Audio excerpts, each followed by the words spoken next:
Madam আপনার প্রাইমারির interview ছিল, আপনার টেবিল নাম্বারটা একটু বলুন কত নম্বর ছিল? আমার টেবিল নাম্বার 8 ছিল। 8 ছিল। আচ্ছা, আপনাকে কি কি জিজ্ঞেস করলো?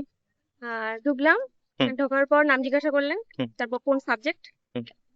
সাবজেক্ট থেকে একটা ডেমো দিতে বললেন। আচ্ছা, সাবজেক্ট কি না ছিল সরি, আপনার? সাবজেক্ট থেকে না, বললেন আপনার পছন্দ মতো একটা ডেমো দিন। আচ্ছা, বর্তমানে আপনার কি কি করি, সাবজেক্ট ছিল আমার ম্যাডাম? বাংলা ছিল। হ্যাঁ, আপনি ডেমো কি বিষয়ে দিলেন? আমি ডেমো পরিবেশ থেকে দিয়েছি। আচ্ছা। কিসের উপর দিয়েছেন পরিবেশ? আমি পরিবেশ বান্ধব পরিবহন থেকে দিয়েছি। আচ্ছা। তারপর আমাকে কিছু সাবজেক্ট থেকে কিছু কোশ্চেন আচ্ছা, করেছে। ডেমোটা কি মানে পুরোটা না, দেখেছিলেন আপনি? পুরোটা দেখছি না, আমাকে শুরুতেই বলে দিয়েছেন 2 মিনিটের দেবে। আচ্ছা। শ্রেণী তারিখে লিখতে হ্যাঁ, হচ্ছে। বললাম আপনি পুরো আপনার বোর্ড ওয়ার্ক সবই করবেন প্রথম থেকে। হ্যাঁ। তারপর কিছু সাবজেক্ট থেকে 2-1টা কোশ্চেন করেছে। আমার জেলা থেকে কিছু একটা করে, হ্যাঁ জেলা থেকে 2টো করেছে। কি আচ্ছা। করেছিল আপনার মনে আছে? জেলা থেকে আমাদের জাতীয় সড়কটা কত নম্বর এরকম কিছু একটা করেছিল। আপনি হাওড়া থেকে আসছেন? আমি হাওড়া থেকে আসছি। ঠিক আছে। বাংলা থেকে Grade কি pass কোশ্চেন কত করেছেন সালে আপনাকে? হবে? বাংলা থেকে কোশ্চেন করেছিল, বাংলা সাহিত্য থেকে যে মনে করতে পারছি না। সাহিত্যের ইতিহাস থেকে করছে তাই হ্যাঁ, তো? সাহিত্যের আর ইতিহাস থেকে করছে। সাহিত্যের ইতিহাসে গ্রামার দুজন থেকে? লেখকের এরকম কিছু কোন নাম। লেখক, হ্যাঁ তার হ্যাঁ, এরকম কোন নাম চরিত্র কিছু। চরিত্র না, হিসেবে নাম? চরিত্র কিছু জিজ্ঞাসা করছে।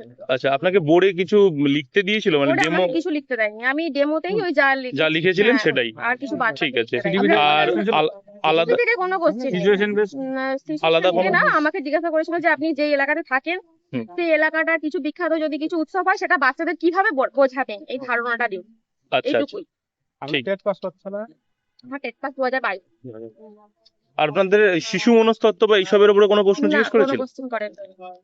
ঠিক আছে, অসংখ্য ধন্যবাদ ম্যাডামকে। ধন্যবাদ। বেঙ্গল গুরুকুল আপনার সফলতা প্রার্থনা করে। ধন্যবাদ। ইন্টারভিউ এর এক্সপিরিয়েন্স গুলো তোমরা দেখার জন্য ইউটিউবে বেঙ্গল গুরুকুলকে সাবস্ক্রাইব করো এবং ফেসবুক পেজটি ফলো করো। এছাড়াও যারা প্রাইমারি এবং আপার প্রাইমারির জন্য প্রিপারেশন নিতে চাইছো, তোমরা ডেসক্রিপশনে দেওয়া যে হোয়াটসঅ্যাপ গ্রুপের লিংক আছে বেঙ্গল গুরুকুলের, সেই লিংকে ক্লিক করে তোমরা গ্রুপটি জয়েন করে রাখো, যেখানে সমস্ত রকম খুঁটিনাটি তথ্য তোমাদের সঙ্গে শেয়ার করে নেওয়া হবে। এবং ভিডিওটি একটু শেয়ার করে দাও। প্রথমে আমাকে ডেমো দিতে বললো একটা এনভায়রনমেন্টালের উপরে। আচ্ছা। তো এনভায়রনমেন্টাল ডেমো দিলাম। তো ওই ডেমোর পরে আমাকে কয়েকটা কোশ্চেন করা হলো এনভায়রনমেন্ট, মানে আমি যেভাবে ফেস করছি আমি নিজেকে, হুম। তো সেই রিলেটেডই কোশ্চেন করছি।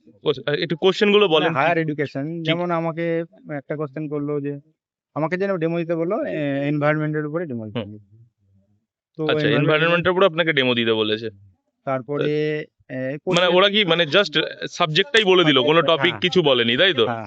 আচ্ছা। এবার আমি সেক্ষেত্রে সেখানে তারপরে ডেমোর পরে আমাকে জিজ্ঞেস করা হলো যে পরিবেশ দূষণ যে হচ্ছে, কতগুলো পরিবেশ দূষণ কয় রকমের আছে সেটা বলতে বললো। এবং আরো 2-3টে কোশ্চেন, যেমন গাছের পাতা সবুজ কেন হয়, আচ্ছা।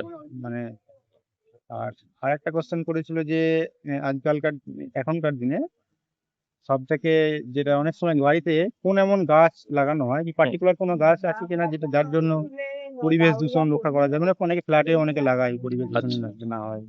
ইনডোর প্ল্যান্টের কথা Indoor জিজ্ঞেস plant করছিল। এর, আর একটা কোশ্চেন করলো পরিবেশ দূষণ সম্পর্কে সেন্ট্রাল বা রাজ্য সরকারের কোনো অ্যাক্ট আছে নতুন, সেই অ্যাক্ট সম্পর্কে জিজ্ঞেস করেছে। আচ্ছা, ঠিক আছে। মানে আপনাকে কি পুরোটাই পরিবেশের উপরে জিজ্ঞেস করে? আপনার সাবজেক্ট কি ছিল? আমি অ্যাকচুয়ালি বিটেক করেছি, বিটেক বিটেক করেছিলেন, সাবজেক্ট থেকে কিছু জিজ্ঞেস না। করেছে? যেহেতু সায়েন্স ব্যাকগ্রাউন্ড ছিল বলে আমাকে হ্যাঁ। পরিবেশটা থেকেই কোশ্চেন করে। আচ্ছা, আর আদার্স কোনো জিকে বা কিছু জিজ্ঞেস করেছে? না, কতক্ষণের ইন্টারভিউ হয়েছিল? এটা আমার 5 থেকে 7 মিনিট, কিন্তু ডিপেন্ড করছে কতক্ষণ ইন্টারভিউ হচ্ছে, মানে ডেমো তারপরে ডকুমেন্টসে আপনাকে কি কি চেক করলো? ডকুমেন্টসে যতগুলো ডকুমেন্টস লেখা আছে ওর মধ্যে সবকটাই। আচ্ছা, আপনার কি কাস্ট সার্টিফিকেট ছিল? হ্যাঁ, আপনার মানে কাস্ট সার্টিফিকেট কি মানে রিভ্যালিডেশন বা কি হ্যাঁ, কি কাস্ট ছিল আপনার? ওবিসি আছে। ওবিসি রিভ্যালিডেশন লেগেছে তাই তো? ঠিক আছে, ওটা আমি অলরেডি তুলে নিয়েছিলাম।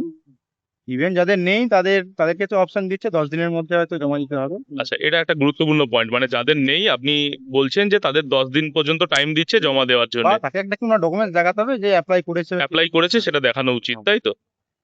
ঠিক আছে, ঠিক আছে, থ্যাংক ইউ, অসংখ্য ধন্যবাদ আপনাকে। আর আপনার সফলতা বেঙ্গল গুরুকুল প্রার্থনা। আপনার নামটা বলুন। আমার নাম পাখিজা পারভিন। আচ্ছা, আপনার প্রাইমারি ইন্টারভিউ ছিল, এখানে আপনাকে কি কি জিজ্ঞেস করলো? আমাকে গণিতের উপর একটা ডেমো দিতে বললো, হুম। আর লসাগু গসাগু ধরেছে, আর পরিবেশ সম্পর্কে ধরেছে, হুম। আর সেরকম কিছু ধরেছে। আচ্ছা, গণিতের উপরে কি ডেমো দিতে আমি বলেছেন? যেকোনো, আপনি নিজে choose করেছিলেন? আমি যোগটা আচ্ছা, যোগটা আপনি দেখিয়েছিলেন। তারপরে সেখান থেকে কি আর কোনো প্রশ্ন জিজ্ঞেস করেছেন? আর না ডেমোটা কি পুরোটা দিতে পেরেছিলেন? হ্যাঁ, মোটামুটি দিয়েছি। আচ্ছা, আপনার টেবিল নাম্বার কত ছিল? 1। 1 নম্বর। আর জিকে থেকে বা অন্য কোনো না না না প্রশ্ন others কিছু প্রশ্ন করে না আমার। বাচ্চাদের কোনো ছড়া বা না কিছু? না কিছু টিভি থেকে কোনো কোশ্চেন করছিল না others কিছু প্রশ্ন আমার শরীরটা খারাপ টোটাল ছিল 5 মিনিট বলে আচ্ছা আচ্ছা। 5 মিনিট মতো লেগেছে আপনার? আপনার আমার ওই 5 মিনিট ডেট পাস ইয়ারটা কত? 22 22 সালে পাস করেছেন, ঠিক আছে। অসংখ্য ধন্যবাদ ম্যাডামকে, বেস্ট অফ লাক ফর হ্যাঁ, ইয়োর সাকসেস।